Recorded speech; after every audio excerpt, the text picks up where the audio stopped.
একটা সহজ পদ্ধতিতে পুঁইশাক, আলু আর রুই মাছের তরকারি। এখানে দেখো সরিষার তেল দিয়েছি, তারপরে আমি গোটা জিরে ফোড়ন দিয়েছি। জিরেটাকে একটু ভাজা ভাজা হয়ে গেলে তার ভেতরে আমি কেটে রাখা আলুগুলো দিয়ে দিচ্ছি। আলুগুলো দিয়ে বেশ একটু ভাজা ভাজা হয়ে গেলে তার ভেতরে আমি একটু লঙ্কা বাটা দিয়ে দিলাম। এখানে লঙ্কা চেরাও দেওয়া যেতে পারে, তবে আমি বাটাটা ব্যবহার করেছি।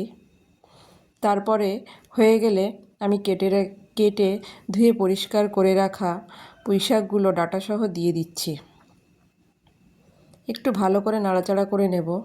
নাড়াচাড়া করে নিয়ে তার ভেতরে একটু হলুদ গুঁড়ি দিয়ে দিচ্ছি। এটাও একটু ভালো করে নাড়াচাড়া করে নেব।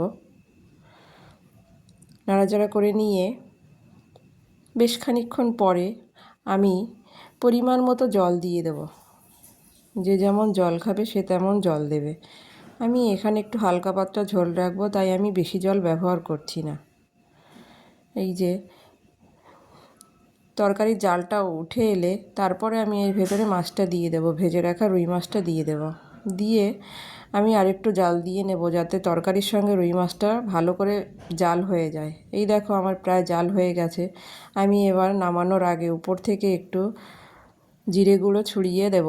ভাজা জিরের গুঁড়ো, এটা বাড়িতে বানানো ব্যবহার করছি। এই দেখো হয়ে গেছে আমার তরকারিটা, দেখো কি সুন্দর হয়েছে। খুবই সহজ পদ্ধতিতে রান্না হয়ে যায় তাড়াতাড়ি।